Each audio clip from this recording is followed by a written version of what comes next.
નમસ્કાર નમસ્કાર નમસ્કાર નમસ્કાર વાલા વિદ્યાર્થી મિત્રો, કેમ છો? મજામાં?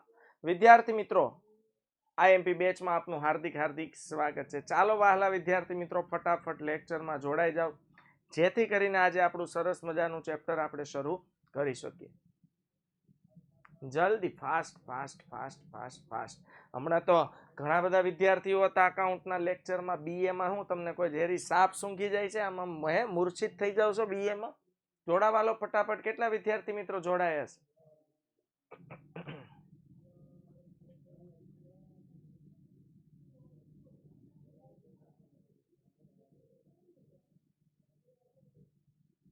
ઓકે,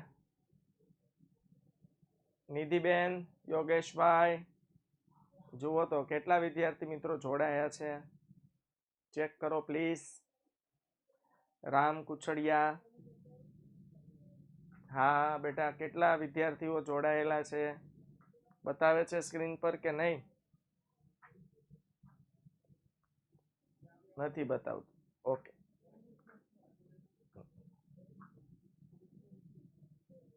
નથી બતાવતું. Okay, don't worry. ચાલો કે શેન, તો હું લેક્ચર કન્ટિન્યુ કરી શકું? ચાલો વિદ્યાર્થી મિત્રો, આજે આપણે શીખવાના છીએ 7મું ચેપ્ટર, અંકુશ, કંટ્રોલ, મજનું કંટ્રોલ. હા, એના વિશે આપણે ચર્ચા કરવાની છે. પણ આ અંકુશને ચેપ્ટરમાં બહુ હકારાત્મક રીતે બતાવવામાં આવ્યું છે. નામ નકારાત્મક છે પણ કામ હકારાત્મક છે. ઓકે, ચાલો થોડીક ગઈકાલની ચર્ચા કરી લઈએ.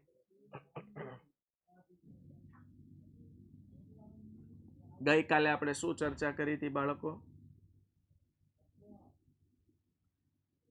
અબ્રાહમ માસ્લો 1943માં, યાદ રાખજો, એ પ્રશ્ન એક પૂછાય છે કે અબ્રાહમ માસ્લોએ જરૂરિયાતોનો અગ્રતાક્રમ ક્યારે રજૂ કર્યો હતો? 1943માં, યાદ રાખજો. ક્યારે બાળકો? 1943માં. ઓકે, અબ્રાહમ માસ્લો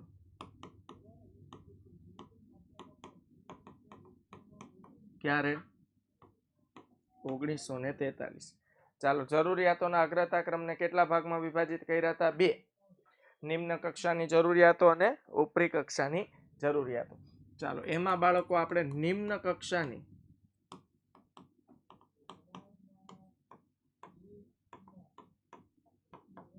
જરૂરિયાતો, એમાં આપણે પહેલી જરૂરિયાત કઈ જોઈ હતી? ચાલો બોલતા જાજો. નિમ્ન કક્ષાની પહેલી જરૂરિયાત કઈ હતી બાળકો?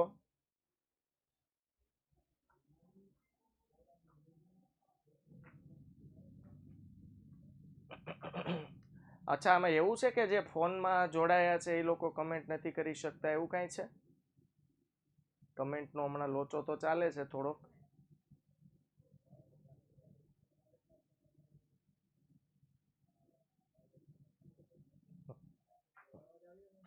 તો નિમ્ન કક્ષાની જરૂરિયાતોમાં પહેલી જરૂરિયાત હતી બાળકો શારીરિક કે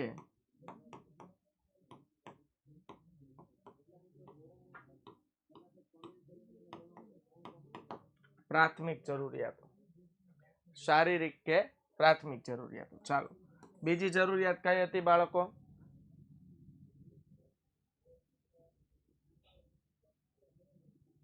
મોબાઈલમાં લેક્ચર શરૂ નથી થતો એવું? ઓકે, કઈ વાંધો નહીં. ચાલો, રેકોર્ડેડ જોઈ લઈશું, બીજું શું કરશું. ઉપરથી હમણાં કંઈક ટેકનિકલ ઇસ્યુ આવ્યો છે, વેબસાઇટ પર સોર્ટ આઉટ થઈ જશે, ડોન્ટ વરી. હા, ટેકનોલોજીમાં તો આવું અપડેટ પ્લસ માઇનસ થયા કરતું હોય છે. હાલો, હવે બીજી જરૂરિયાત બોલો. પહેલા આપણે જોયું શારીરિક કે પ્રાથમિક જરૂરિયાત, પછી આપણે જોયું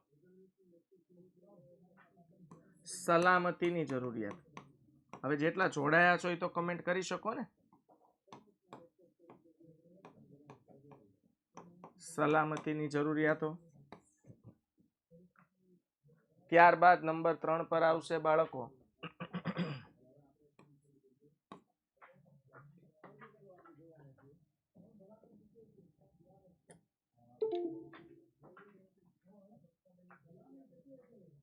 ત્યારબાદ આપણે જોવાના હતા સામાજિક જરૂરિયાતો.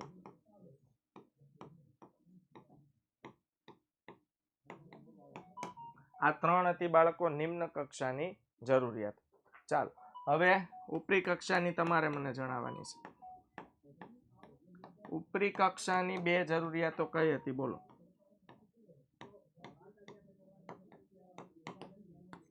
બોલો જલ્દી. ઉપરી કક્ષાની 4થી જરૂરિયાતો. યસ, સન્માન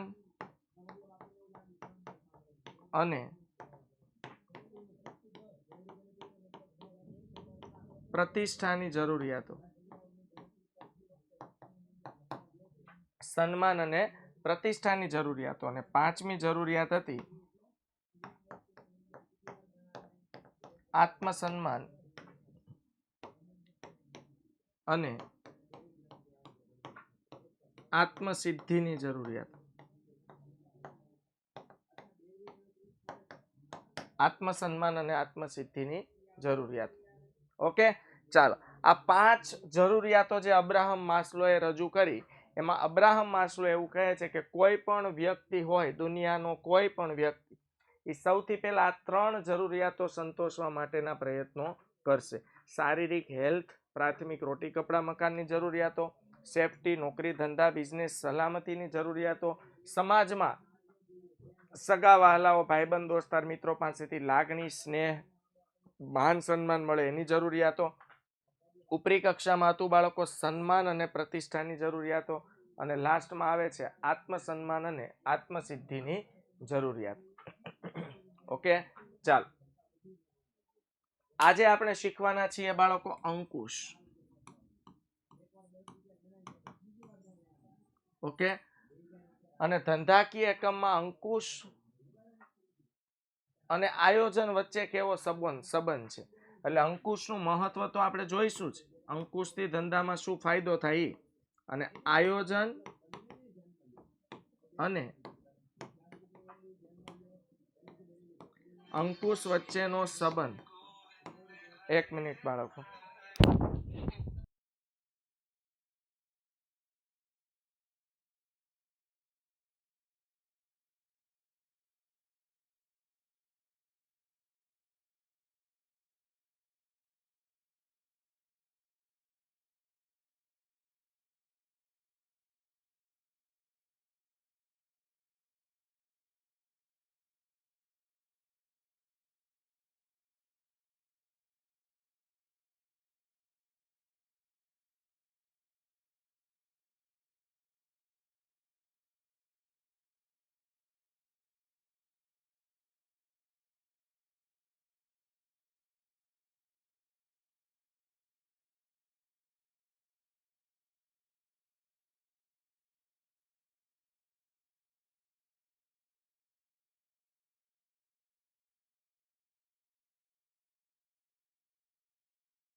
ओके, चालो विद्यार्थी मित्रों, तो कुछ तो गड़बड़ है दया, कुछ तो गड़बड़ है. जो फोन वाले हैं ना वो ऐसे फोन लगा के बैठे लेकिन कनेक्ट नहीं हो रहा है. कोई दिक्कत नहीं है, लेकिन हमारे जो लैपटॉप वासी है, हाँ, जो पीसी वासी है उनका चल रहा है। ओके, बाकी सब ठीक, बस चल रहा है। तो आयोजन અને અંકુશ વચ્ચેના સંબંધ વિશે આપણે ચર્ચા કરશું। ઓકે, આયોજન અને અંકુશ વચ્ચેનો સંબંધ, જેના વિશે આપણે ચર્ચા કરશું। ડન, ચાલ। આજે સૌથી પહેલા આપણે જોઈએ અંકુશનું મહત્વ। જો કહી દો બાળકો, અંકુશ શબ્દ નકારાત્મક લાગે છે, એમ લાગે છે કે અંકુશ એટલે એક પ્રકારની લગામ, એક પ્રકારનું નિયંત્રણ। રથના ઘોડા હોય તો ઘોડા ઉપર કેમ લગામ રાખવી પડે, જો લગામ તમે ખેંચો એટલે ઘોડા ઊભા રહી જાય, લગામને તમે લૂઝ કરો એટલે ઘોડા ભાગે, લગામને જમણી બાજુ ખેંચો એટલે ઘોડા જમણી બાજુ વળે, ડાબી બાજુ ખેંચો એટલે ડાબી બાજુ વળે। તો આ નિયંત્રણ છે સાહેબ। કોઈ પણ ધંધાકીય એકમમાં બાળકો અંકુશ હોવું જોઈએ। એટલે અંકુશને છે ને બાળકો નિષેધાત્મક નહીં પરંતુ વિધેયાત્મક પ્રવૃત્તિ તરીકે ગણવામાં આવે છે। સમજ પડે છે? એટલે ખાસ અહીંયા આપણે જોઈએ તો અંકુશ એ વિધેયાત્મક પ્રવૃત્તિ છે।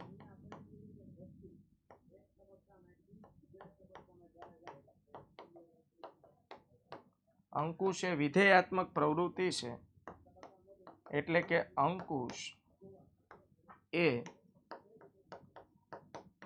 નિષેધાત્મક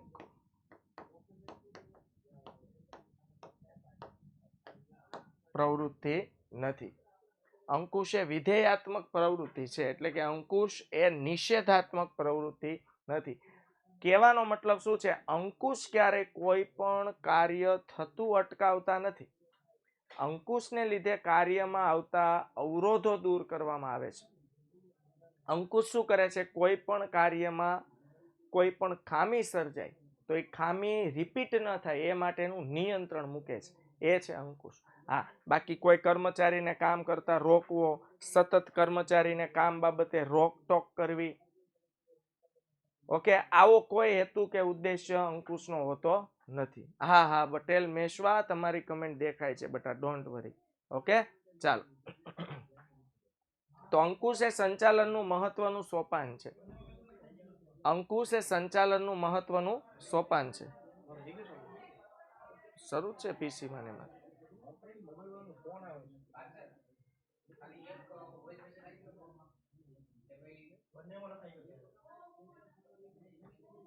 તો અંકુશ એ સંચાલનનું મહત્વનું સોપાન છે। સંચાલનના ઉદ્દેશોને સિદ્ધ કરવા અંકુશની જરૂર પડે છે। યાદ રાખજો, સંચાલનના જે હેતુ છે, સંચાલનના જે ઉદ્દેશો છે, આ ઉદ્દેશોને સિદ્ધ કરવા માટે શેની જરૂર પડે છે? અંકુશની। સાહેબ યાદ રાખજો, કોઈ પણ જગ્યાએ નિયંત્રણ અતિ આવશ્યક છે। સિમ્પલ જો હું વાત કરું બાળકો,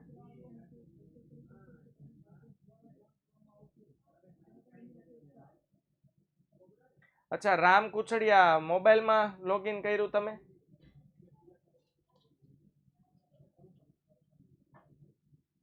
okay, I will do this. હવે છે ને કોઈનો ફોન આવે ને તો એમ કહેવાનું ક્રોમમાં જઈને લોગિન કરશે ને તો ઓપન થઈ જાય મોબાઈલ વાળા। હા, ક્રોમમાં જઈને।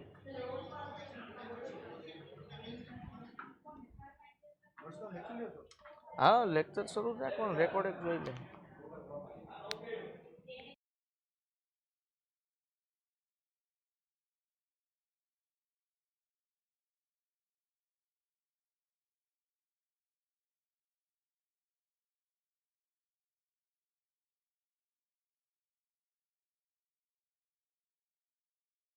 ઓકે, તો બાળકો અંકુશ એ સંચાલનનું મહત્વનું સોપાન છે। બાળકો ગૂગલ ક્રોમમાં થઈ જાય છે એવું તમારું કેવું છે ને?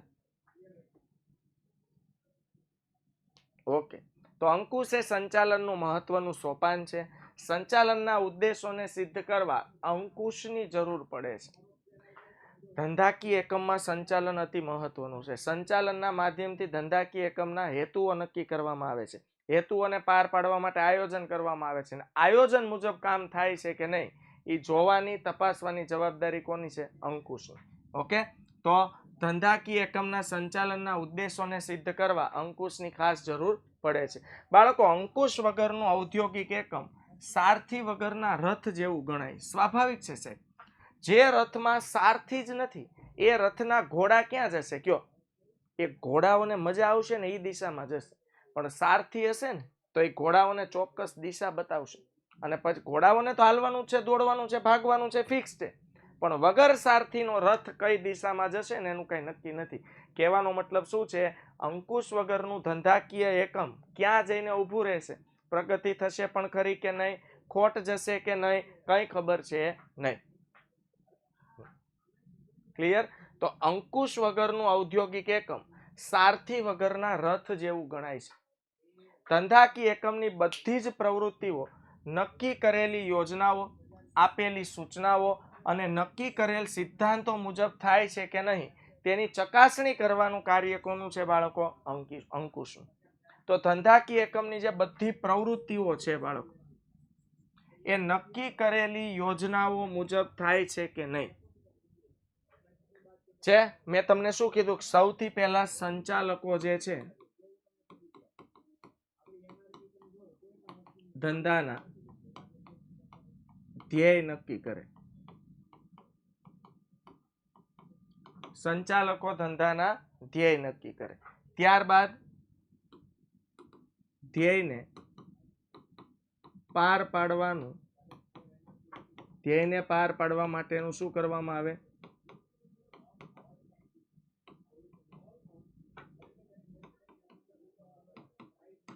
આયોજન કરવામાં આવે. અને ત્યારબાદ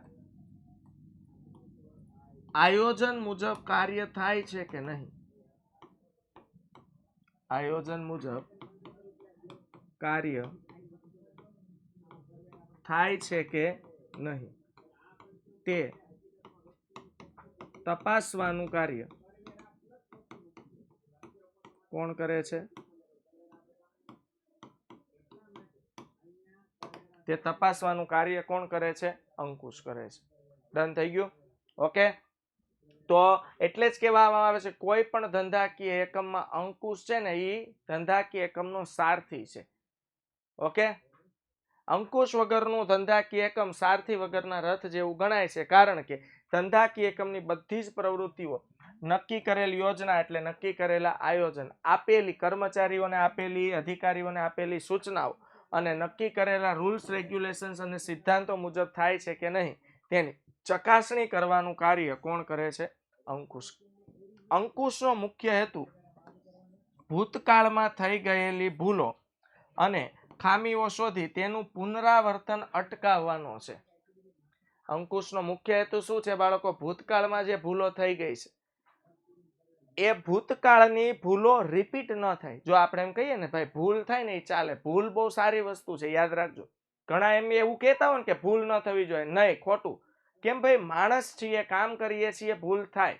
ભૂલ થાય એ સારી વાત છે, પણ રિપીટ થાય ને એ ખોટું છે, આ યાદ રાખજો. બાકી ભૂલ થાય ને તો ભૂલમાંથી માણસ શીખે, એટલે જીવનમાં ઉતારવા જેવી બાબત છે. હંમેશા યાદ રાખવાનું ભૂલમાંથી શીખવાનું છે, ભૂલ રિપીટ ન થવી જોઈએ. બાકી ભૂલ થાય એમાં કોઈ વાંધો નથી. ક્યારેક તમે 80% ધાર્યા ને 75% આવે, શું કામ? કે ભાઈ મહેનત ઓછી થઈ હતી, ભાઈબંધ દોસ્તાર મિત્રો બેનપણીમાં થોડાક વધારે આપણે ટાઈમ સ્પેન્ડ કરી દીધો હતો, થોડાક ભણવામાંથી ડાયવર્ટ થઈ ગયા હતા, ભૂલો થઈ છે. આઈડિયા આવે છે? હા કે ના? જો એના વિશે તમને ખાસ કહી દઉં તો કહેવાનો મતલબ શું છે બાળકો? ભૂલોથી ક્યારે ડરવાનું નથી. આપણે એઝ અ હ્યુમન બીઈંગ છીએ, મનુષ્ય છીએ, માણસ છીએ. માણસ છીએ, કામ કરીએ છીએ, કર્મ કરીએ છીએ, ભૂલ થાય. ભૂલ થાય એનાથી ડરવાનું નથી. ભૂલ થાય ને એ સારી બાબત છે, પણ ભૂલ સાહેબ એક વાર હોય, 2 વાર હોય, આપણે એમ કહીએ ને 3 ભૂલ માફ, ચાલો 3 વાર હોય, પછી એકની એક ભૂલ જો રિપીટ એન્ડ રિપીટ થાય ને એ ખોટું છે સાહેબ. જે વ્યક્તિ ભૂલ કરે છે અને ભૂલમાંથી શીખવાનું માઇન્ડસેટ ધરાવે છે, ભૂલમાંથી શીખવાની તાકાત રાખે છે, ભૂલમાંથી શીખવાનું વલણ ધરાવે છે ને, આવો વ્યક્તિ જીવનમાં ક્યારે નિષ્ફળ થતો નથી. એટલે યાદ રાખવાનું, ભૂલ થાય ને એને નકારાત્મક ન લેવું, ભૂલ થાય હકારાત્મક લેવાનું, અને એ ભૂલમાંથી આપણે શું શીખવાનું છે એ શીખીને એ ભૂલને સુધારવાનો પ્રયત્ન કરો, અને આવી ભૂલ ભવિષ્યમાં પાછી ક્યારેય ન થાય એ હંમેશા નક્કી કરવું જોઈએ. આ એઝ અ હ્યુમન બીઈંગ આપણું કર્તવ્ય બને સાહેબ. ઓકે. એટલે ધંધામાં આવું બને કે ભાઈ ભૂતકાળમાં જે ભૂલો થઈ ગઈ છે કાંઈ વાંધો નહીં, ભૂલ થઈ ગઈ છે. જો ભાઈ જે બની ગયું છે, જે થઈ ગયું છે, એને આપણે અટકાવી શકતા નથી, એને આપણે રોકી શકતા નથી. ઓકે, પરંતુ હવે આ ભૂલ ફરીથી ન થાય એવા પ્રયત્નો આપણે ખરેખર 100% કરી શકીએ છીએ. તો ખામીઓ શોધીને તેનું પુનરાવર્તન અટકાવવાના પ્રયત્નો કરવા જોઈએ. તો અંકુશનો મુખ્ય હેતુ શું છે? ભૂતકાળમાં થયેલી ભૂલો અને ખામીઓ શોધો અને તેનું પુનરાવર્તન અટકાવો, એટલે એનું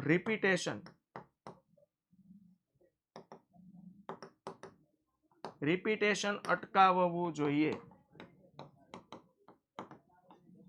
છે. ખામીઓ કે ભૂલ શોધીને એનું જે રિપીટેશન છે એ રિપીટેશન અટકાવવું જોઈએ. ચાલો હવે અંકુશનું મહત્વ જોઈએ બાળકો, કે હે પ્રભુ આપકા વિકાસ લાદો. ભગવાનને પ્રાર્થના કરો, હે પ્રભુ આપકા વિકાસ લાદો, એટલે તમે જે વિકાસ કરવા માંગો છો એ આપો એમ. એટલે ચાવી યાદ રાખવા માટેની ટ્રીક છે, બાકી કાંઈ નહીં, બરોબર.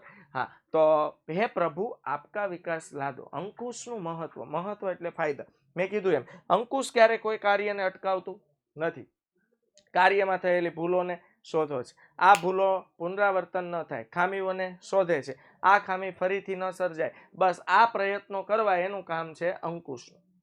બાકી કોઈ કામ બંધ કરી દો, કર્મચારીથી કામ બગડતું હોય તો જો કોઈ કર્મચારી છે એ કાર્ય કરે છે, પણ હવે બિચારાથી કામ બગડે છે તો એને એમ ન કે ભાઈ કાલથી તું લઈને ટિફિન લઈને આવતો ને, જરૂર નથી, એમ નહીં.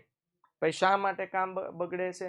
ઓકે, મશીનમાં કાંઈ પ્રોબ્લેમ છે, ઓકે, તારે તું માનસિક રીતે પ્રેશરાઇઝ છો, માનસિક રીતે તું અત્યારે સ્ટેબલ નથી, મતલબ તું કમ્ફર્ટેબલ નથી કામ કરવા માટે, કામ કર, બહાર જઈને 2 કલાક ફ્રેશ થઈ આટો મારીએ, બરોબર, કામ ન બગડવું જોઈએ એવા પ્રયત્નો કરી. અચ્છા, મશીનમાં કાંઈ પ્રોબ્લેમ છે, કાંઈ વાંધો નહીં, સાઈડમાં વહી જાય, આપણે ટેકનિશિયનને બોલાવીને મશીનમાં થોડુંક જે કંઈ પણ રિપેરિંગ કરાવવું હોય કરાવી નાખીએ. આને ખામીઓ શોધીને બાળકો શું કરી કહેવાય? સુધારી કહેવાય.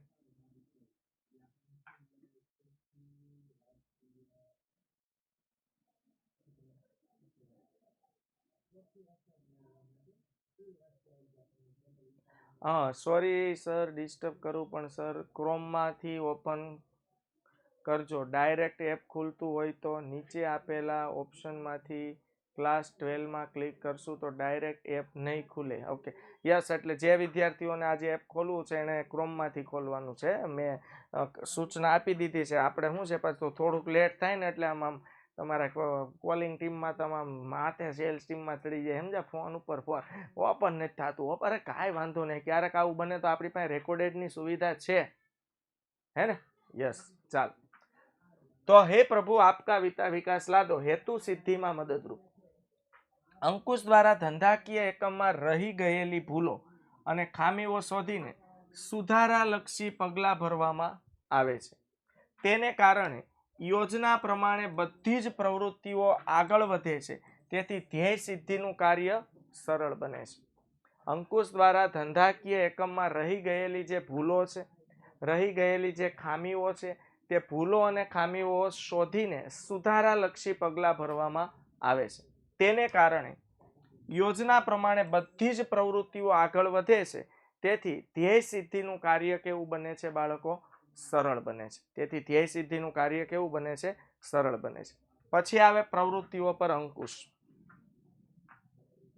ધંધાની વિવિધ પ્રવૃત્તિઓ કાર્ય વિસ્તારો પર અંકુશ રાખવો શક્ય બને છે. જો ભાઈ ધંધાની અનેક પ્રકારની પ્રવૃત્તિઓ થતી હોય, ખરીદીની પ્રવૃત્તિ, વેચાણની પ્રવૃત્તિ, ઉત્પાદનની પ્રવૃત્તિ, તો ઉત્પાદન વખતે વસ્તુનો બગાડ ઓછો થાય એ બાબતે તમે નિયંત્રણ રાખી શકો છો. ઓકે, કાચા માલની ખરીદી વખતે કેટલો ભાવ ચૂકવવો જોઈએ, કેટલો નહીં, એ બાબતે નિયંત્રણ રાખી શકીએ છીએ. તૈયાર માલના વેચાણ વખતે નિયંત્રણ રાખી શકીએ છીએ. ઓકે, ભૂલોની શોધ. અંકુશ દ્વારા કર્મચારીના કાર્યો પર સતત દેખરેખ રાખવામાં આવે છે. જો કર્મચારીઓના કાર્યમાં કોઈ ભૂલ રહી જાય તો એ ભૂલને શોધવામાં આવે છે અને ભૂલો શોધીને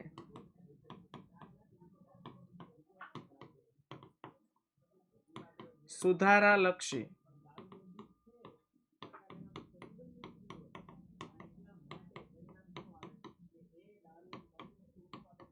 છે, ભૂલો શોધીને સુધારાલક્ષી પગલાં લેવામાં આવે છે.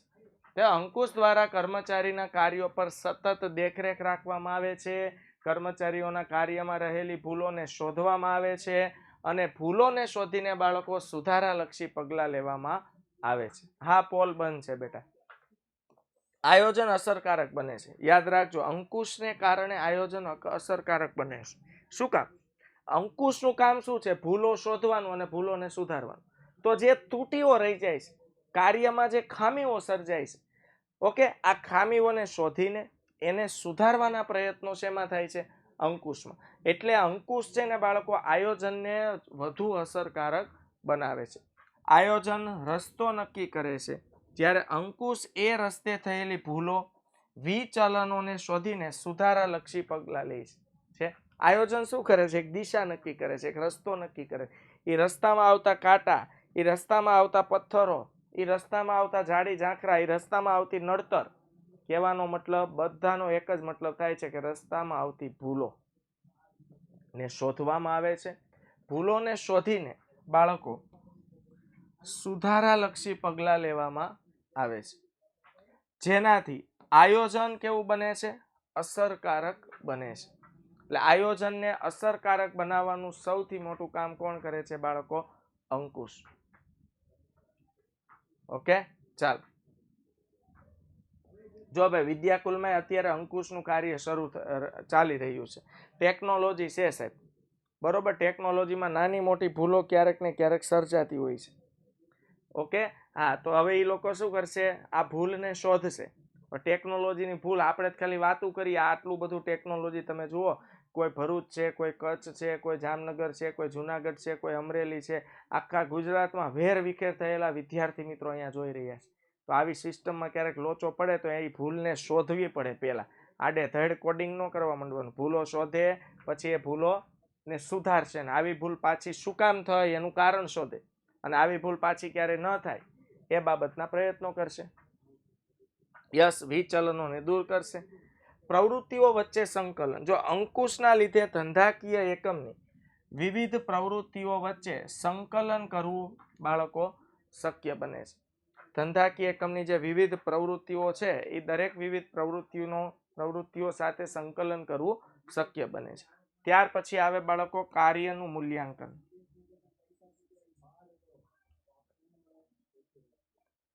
અંકુશ દ્વારા અગાઉ નક્કી કરેલા ધોરણોની વાસ્તવિક કામગીરી સાથે સરખામણી કરવામાં આવે છે. જો ભાઈ, ધોરણો એટલે ધારેલું કામ અને વાસ્તવિકતા એટલે ખરેખર થયેલું કામ.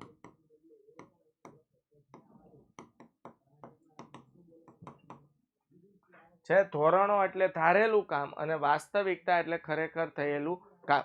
તો અંકુશ દ્વારા અગાઉ નક્કી કરેલા ધોરણોની વાસ્તવિક કામગીરી સાથે સરખામણી કરવામાં આવે છે. આમ અંકુશ દ્વારા કાર્યનું મૂલ્યાંકન કરવું બાળકો કેવું બને છે?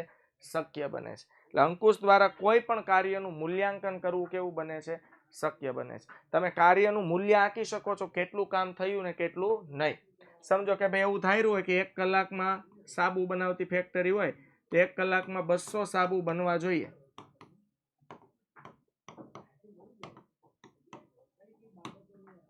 ઓકે, 1 કલાકમાં ખરેખર બન્યા છે 280 સાબુ.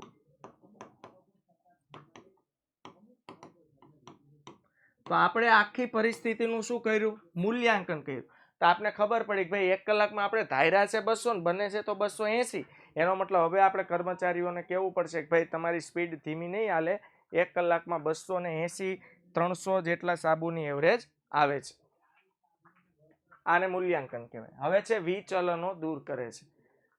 ચાલો, અંકુશ એ સુધારાલક્ષી પ્રવૃત્તિ છે. યાદ રાખજો, 1 ગુણનો આ પ્રશ્ન છે. અંકુશ કોઈ કાર્યને અટકાવતું નથી. અંકુશ કોઈ કાર્યને અટકાવતું નથી. કાર્યમાં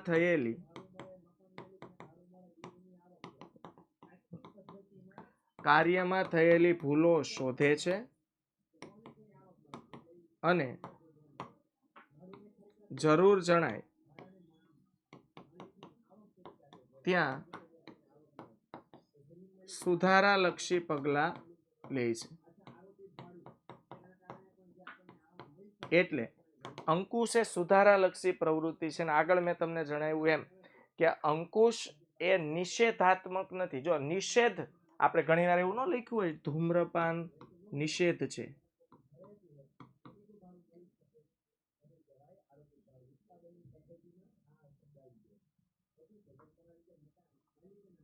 ધૂમ્રપાન નિષેધ છે. નિષેધ એટલે પ્રતિબંધ, પ્રતિબંધ એટલે અટકાવવું. આ નિષેધ શબ્દનો મતલબ સમજાવું. ઓકે, એટલે અંકુશ છે ને એ આવું પ્રતિબંધ નથી લાવતું, ક્યારે કોઈ પ્રવૃત્તિને અટકાવતું નથી. અંકુશ એ નિષેધાત્મક પ્રવૃત્તિ નથી સાહેબ. અંકુશ છે ને એ વિધેયાત્મક પ્રવૃત્તિ છે. વિધેયાત્મક એટલે હકારાત્મક પ્રવૃત્તિ.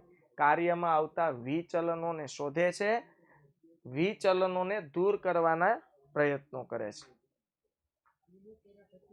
કાર્યક્ષમતાનું બેરોમીટર. એકમનું કાર્ય જેટલું સ્પષ્ટતાથી યોગ્ય રીતે કરવામાં આવે છે તેટલી સંચાલનની કાર્યક્ષમતા વધે છે. અંકુશ સંચાલનની કાર્યક્ષમતા માપવાનું શું છે? બેરોમીટર. કે ધંધાકીય એકમમાં જે સંચાલન થઈ રહ્યું છે એની કાર્યક્ષમતા કેવી છે. કારણ કે કોઈ પણ ધંધાકીય એકમની સફળતાનો મુખ્ય આધાર કોના પર હોય? બેસ્ટ સંચાલન પર. અને ધંધાકીય એકમનું જ્યારે બેસ્ટ સંચાલન થતું હોય ને સાહેબ, ત્યારે ધંધાકીય એકમનો વિકાસ થાય ને થાય. એટલા માટે એમ કહેવાય કે અંકુશ એ સંચાલનની કાર્યક્ષમતા માપવાનું બેરોમીટર છે. સત્તા સોંપણી માટે જરૂરી.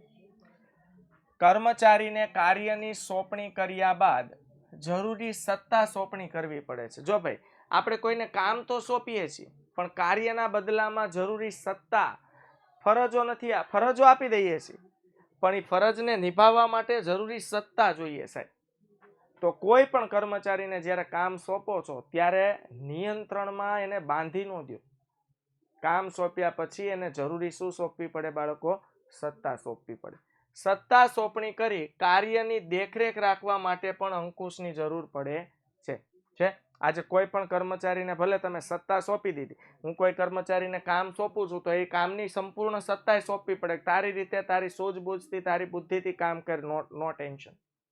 ઓકે, તો સત્તા સોંપણી કરી કાર્યની દેખરેખ રાખવા માટે પણ અંકુશની જરૂર પડે છે. તો સત્તા સોંપી દીધા પછી પણ વ્યવસ્થિત કામ થઈ રહ્યું છે કે નહીં એના વિશે ખાસ ચેક કરવું પડે, જોવું પડે. લાંબા ગાળાનું આયોજન. લાંબા ગાળાની યોજનાઓના ઘડતરમાં અંકુશ મદદરૂપ થાય છે.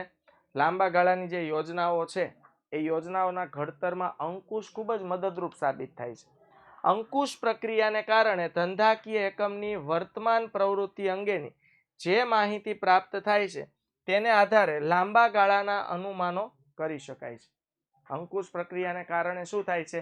ધંધાકીય એકમની વર્તમાન પ્રવૃત્તિ અંગેની જે માહિતી પ્રાપ્ત થાય છે એને આધારે લાંબા ગાળાના અનુમાનો કરી શકાય. લાંબા ગાળાના ભવિષ્ય વિશે વિચારી શકાય છે કે લાંબા ગાળે ભવિષ્યમાં શું હકારાત્મક ને શું નકારાત્મક બનવાનું છે. અચ્છા, શું નકારાત્મક બની શકે એવી સંભાવના છે તો એને અટકાવવા માટે કયા કયા આપણે પ્રયત્નો કરી શકીએ. ત્યાર પછી આવે દોરવણીમાં મદદરૂપ. અંકુશ દ્વારા દોરવણીનું કાર્ય ખૂબ સરળ બને છે. કારણ કે અંકુશમાં પણ કાર્યનું નિરીક્ષણ તો થાય જ, યાદ રાખજો. અંકુશમાં પણ કાર્યની દેખરેખ તો થાય જ, યાદ રાખજો. ઓકે, અંકુશમાં પણ કાર્યની દેખરેખ તો થાય જ. કાર્યની દેખરેખ થયા પછી જરૂર જણાય ત્યાં સુધારાલક્ષી પગલાં લેવામાં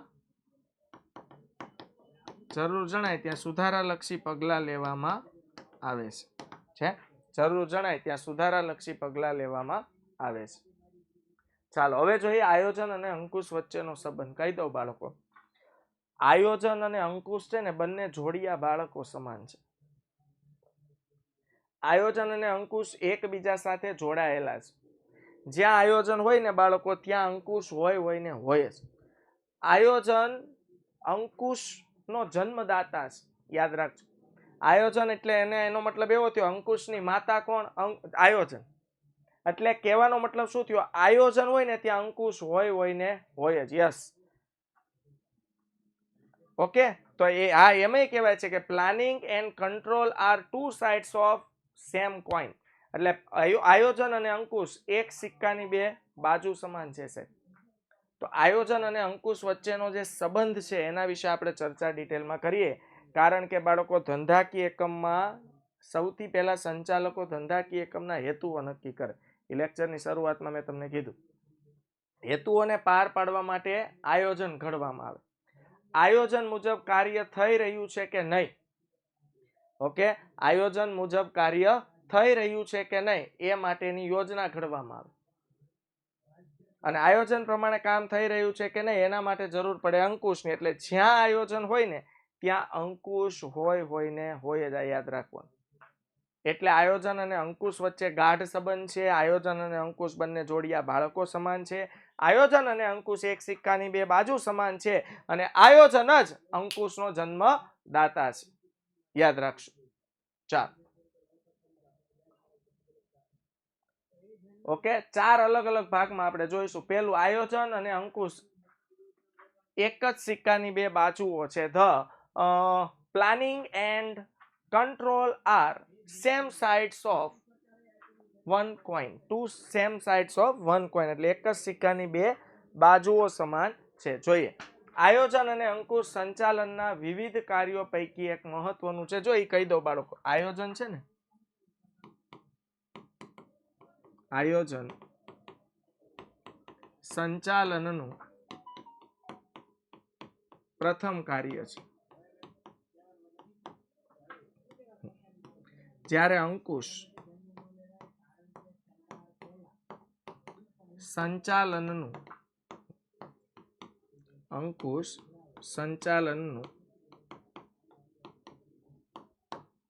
અંતિમ કાર્ય છે. યાદ રાખજો, આયોજન સંચાલનનું પ્રથમ કાર્ય છે, જ્યારે અંકુશ સંચાલનનું અંતિમ કાર્ય છે. ઓકે, આયોજન સંચાલનનું પ્રથમ કાર્ય છે, જ્યારે અંકુશ સંચાલનનું અંતિમ કાર્ય છે. તો આયોજન અને અંકુશ એક જ સિક્કાની બે બાજુઓ સમાન છે. આયોજન અને અંકુશ એ સંચાલનના વિવિધ કાર્યો પૈકી વધુ મહત્વના કાર્યો છે. ઓકે, આયોજન અને અંકુશ એ સંચાલનના વિવિધ કાર્યો પૈકી સૌથી મહત્વના કાર્યો છે. કેવી રીતે? કે આયોજન, 1 માર્ક્સના પ્રશ્ન છે. આયોજન એ સંચાલનનું પ્રથમ, જ્યારે અંકુશ એ સંચાલનનો અંતિમ કાર્ય છે. આયોજનમાં રહેલી ભૂલો, વિચલનો શોધીને સુધારાલક્ષી પગલાં લેવાનું કાર્ય કોણ કરે છે? અંકુશ. યાદ રાખજો, આયોજન કરવામાં આવે ત્યારે આયોજનમાં જે ભૂલો રહી જાય છે, જે વિચલનો રહી જાય છે, આ ભૂલો અને વિચલનોને શોધવામાં આવે છે અને ભૂલો વિચલનોને શોધીને સુધારાલક્ષી પગલાં લેવાનું કામ કોણ કરે છે? અંકુશ. આમ આયોજનની સફળતાનો આધાર કોના પર રહેલો છે? અંકુશ પર. યાદ રાખજો, આયોજનની સફળતાનો આધાર કોના પર રહેલો છે? અંકુશ પર. આયોજન વગર અંકુશનું અસ્તિત્વ શક્ય નથી. આયોજન વગર અંકુશનું અસ્તિત્વ શક્ય નથી. કારણ કે આયોજન જો ન કરવામાં આવ્યું હોય તો અંકુશની જરૂરિયાત જ નથી રહેતી સાહેબ. હાલો, સમજ પડે છે? આયોજન કરવામાં જ ન આવ્યું હોય તો અંકુશની કોઈ જરૂરિયાત જ રહેતી નથી. એટલે બંને એકબીજા સાથે જોડાયેલા છે, કરણ અર્જુન જેવા છે સાહેબ. બંનેને એકબીજાથી જુદા વિખૂટા પાડી શકાય તેમ નથી. એટલે એમ કહેવાય કે આયોજન અને અંકુશ એક સિક્કાની બે બાજુ સમાન છે. જો તમે આમ સિક્કો ઉછાળો ત્યારે એવું બન્યું કે છાપને ખોટું લાગી જાય, છાપ એમ કે ભાઈ તું, હું નહીં ઉડું ભાઈ તું ઉડ, તો કાટ એકલું હવામાં ઉડે, એવું બન્યું નહીં. તમે સિક્કો ઉછાળો એટલે છાપ અને કાટ બંને એક સાથે હવામાં ઉડશે. તો બસ આયોજન અને અંકુશનું કામ એવું જ છે સાહેબ. ઓકે, આયોજન અને અંકુશ એક જ સિક્કાની બે બાજુ સમાન છે. જ્યાં હોય ત્યાં બંને સાથે હોય. આયોજન હોય ત્યાં અંકુશ હોય. આયોજન વગર અંકુશ ગોતો ને દીવો લઈને તોય તમને મળે નહીં. उसके बाद પરિવર્તનો સામે રક્ષણ. આયોજન આંતરિક તેમજ બાહ્ય પરિબળો ઉપર આધારિત હોય છે. આંતરિક પરિબળોને નિયંત્રિત કરી શકાય સાહેબ, પણ બાહ્ય પરિબળો, હું તમને એમ કહું, આપણા ઘરમાં કોઈ નાની મોટી માથાકૂટ મેટર બની હોય તો આપણે ઘર મેળે બધા બેસીને વાતચીત કરીને નિયંત્રણ લાવી શકીએ, એનો સોર્ટ આઉટ કરી શકીએ. બટ બીજાના ઘરમાં મેટર બની હોય તો એમાં આપણે દખલગીરી કરવા જવાય નહીં. એવી જ રીતે આયોજન આંતરિક એમજ બાહ્ય પરિબળ પર આધારિત છે. ઓકે, હવે આયોજન તો ભવિષ્ય માટે છે, તો ભવિષ્ય તો ધંધાની અંદરના પરિબળો અસર કરતા હોય એનું વિચારવાનું હોય, અને ધંધાની બહારના પરિબળો અસર કરતા હોય એનું પણ વિચારવાનું હોય. તો આયોજન આંતરિક તેમજ બાહ્ય પરિબળો ઉપર આધારિત છે. આંતરિક પરિબળોને નિયંત્રિત કરી શકાય કારણ કે આપણા કંટ્રોલમાં હોય, પરંતુ ધંધાકીય એકમના બાહ્ય પરિબળો જેવા કે તેજી મંદીની પરિસ્થિતિ, સરકારી નીતિમાં ફેરફાર, લોકોના વલણ, ફેશનમાં ફેરફાર, કાચા માલની અછત વગેરેને સમજીને તેમાં સુધારાલક્ષી પગલાં લેવા માટે અંકુશ ખૂબ જ જરૂરી બને છે. આમ આયોજન અને અંકુશ દ્વારા પરિવર્તન સામે રક્ષણ મળી શકે છે. યાદ રાખજો, આયોજન અને અંકુશ દ્વારા પરિવર્તનો સામે રક્ષણ મેળવી શકાય છે. એટલે ભવિષ્યમાં આવતી જે તકલીફો હશે એનો અંદાજ આયોજન કરે છે, અને એ ભવિષ્યમાં જે કંઈ પણ ઘટના બને એમાં સુધારાલક્ષી પગલાં લેવાનું કામ કોણ કરે છે? અંકુશ. એટલે અંકુશની ખાસ જરૂર પડે છે. હવે આયોજન એ અંકુશની પૂર્વ શરત છે. પૂર્વ શરત એટલે તમારે અંકુશ કરવાનો શોખ રાખવો હોય ને તો પહેલા આયોજન કરવાનો શોખ રાખવો પડે, કારણ કે આયોજન ન થાય તો અંકુશ પણ થાય નહીં. એટલે આયોજન અંકુશ માટેની પૂર્વ શરત છે. પૂર્વ શરત એને કહેવાય. આઈડિયા આવે છે? ઓકે, હે ને? હું તમને એમ કહું કે ભાઈ મહેનત છે ને એ A1 ગ્રેડની પૂર્વ શરત છે. તમારે A1 ગ્રેડ લાવવાનો શોખ હોય ને તો તમારે મહેનત કરવાનો શોખ રાખવો પડે. આ યાદ રાખ. તો ધંધાના ધ્યેયની સિદ્ધિનું કાર્ય આયોજન દ્વારા કરવામાં આવે છે. ધંધાકીય એકમ કયો ધ્યેય સિદ્ધ કરવા માંગે છે, ધંધાનો હેતુ શું છે, એનો ગોલ શું છે, કયા લેવલે ધંધો પહોંચવા માંગે છે, એ આયોજન નક્કી કરશે. કારણ કે આયોજનનું કામ જ શું છે? ભવિષ્યનું અનુમાન લગાવવું, ભવિષ્યમાં આવતા અસર કરતા પરિબળોને તપાસવા.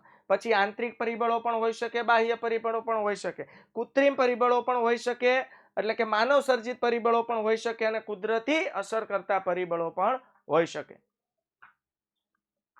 ઓકે, તો આયોજનનું કામ છે ભવિષ્યનું અનુમાન. હવે ભવિષ્ય અનિશ્ચિત છે, શું, ક્યારે, કેવી રીતે, કેમ બનશે ખબર નથી. તો ભવિષ્યમાં આવનારી જે પરિસ્થિતિ છે એમાં વિચલનો કે ખામીઓ સર્જાય તો સુધારાલક્ષી પગલાં લેવાનું કામ કોણ કરે છે બાળકો? અંકુશ. તો ધંધાના ધ્યેયની સિદ્ધિનું કાર્ય આયોજન દ્વારા કરવામાં આવે છે, પરંતુ આયોજનની પ્રવૃત્તિ યોજના મુજબ થાય છે કે કેમ તે જોવાનું કાર્ય અંકુશ દ્વારા કરવામાં આવે છે. ઓકે, આયોજનની પ્રવૃત્તિ યોજના મુજબ થાય છે કે કેમ તે જોવાનું કાર્ય કોણ કરે છે? અંકુશ. અંકુશ નક્કી કરેલા ધોરણોને, જો મેં કીધું ધોરણો એટલે ધારી લીધેલી ધારણા, ટાર્ગેટ. જો તમે એમ કહો કે ભાઈ 90% સાહેબ મારો 95% ટાર્ગેટ છે, તો એ તમે અત્યારથી ભવિષ્યનું નક્કી કરેલું ધોરણ છે. હવે કામગીરી શરૂ થશે. કામગીરી શરૂ થાય, તમે પરીક્ષા આપો, પછી તમારું રિઝલ્ટ આવે. રિઝલ્ટ આવે ને તમારા 93% આવ્યા તો એમાં વિચલન આવ્યું. વિચલન બે પ્રકારના હોય, હકારાત્મક અને નકારાત્મક. જો તમે 95 ધાર્યા હોય 97% આવે તો એને હકારાત્મક વિચલન કહેવાય, જે ફેવરેબલ કહેવાય, આપણા ફેવરમાં કહેવાય. અને જો તમે 95 ધાર્યા હોય 93% આવે તો એને નકારાત્મક વિચલન કહેવાય. હવે 95 ના 93% થયા તો 2% ક્યાં કપાણ એ ચેક કરવું પડે, અને જરૂર જણાય ત્યાં ચેક કરીને સુધારાલક્ષી પગલાં પણ લેવા પડે. ધંધામાં આવું જ હોય સાહેબ, બધાને પોતપોતાના ટાર્ગેટ આપેલા હોય, પછી ટાર્ગેટને તપાસવામાં આવે, જોવામાં આવે ટાર્ગેટ પ્રમાણે કામ થઈ રહ્યું છે કે નહીં, એ માટે સુધારાલક્ષી પગલાં પણ લેવામાં આવે છે. આથી સફળ આયોજન માટેની પૂર્વ શરત કોણ છે? અંકુશ. અને છેલ્લું, આયોજન એ અંકુશનો જન્મદાતા છે. મેં કીધું એમ સાહેબ, આયોજન અંકુશ જોડિયા બાળકો સમાન છે. આયોજન હોય ને ત્યાં જ અંકુશ હોય, બાકી આયોજન ન હોય તો દીવો લઈને ગોતવા જાવ તોય તમને અંકુશ મળે નહીં. સાહેબ, તમારે ભવિષ્યમાં શું કરવું છે એના અનુમાનો, એના ટાર્ગેટ તમે નક્કી કરેલા હોય તો માર્ગમાં આવતી અડચણો, ખામીઓ, ભૂલોને શોધીને સુધારવા માટે અંકુશની જરૂર પડે. પણ તમારું કોઈ જાતનું પ્લાનિંગ જ ન હોય તો અંકુશની જરૂર પડતી નથી. એટલે આયોજન એ અંકુશનો જન્મદાતા છે. જેટલું કરાવ્યું ને 2 અને 3 માર્ક્સમાં 4 માંથી એક પ્રશ્ન આવશે, જોજો. તો આયોજન વગરનું અંકુશનું અસ્તિત્વ શક્ય નથી. આયોજનમાં થયેલી પ્રવૃત્તિઓ ઉપર અંકુશ રાખવાનું હોય છે. આથી જો આયોજન કરવામાં આવ્યું ન હોય તો અંકુશની પણ જરૂર રહેતી નથી. આમ આયોજનના કારણે જ અંકુશનો જન્મ થાય છે. આથી આયોજન એ અંકુશનો બાળકો શું છે? જન્મદાતા છે. ઓકે, ચાલો તો વિદ્યાર્થી મિત્રો આજે તમારે કામ કરવાનું છે અંકુશ નો અર્થ અને તેનું મહત્વ. ત્યારબાદ આયોજન અને અંકુશ વચ્ચેના સંબંધો. ઓકે, ચાલો તો ફરીથી મળીશું નેક્સ્ટ લેક્ચરમાં. ત્યાં સુધી આવજો. Bye bye, take care, C you. જય હિન્દ, ભારત માતા કી જય. જણાવો તો જરા કેટલા વિદ્યાર્થી મિત્રો જોડાયેલા છે કે હજુ નથી દેખાડતા? હા, ચાલુ થઈ ગયું. વાહ, સરસ, વેરી ગુડ.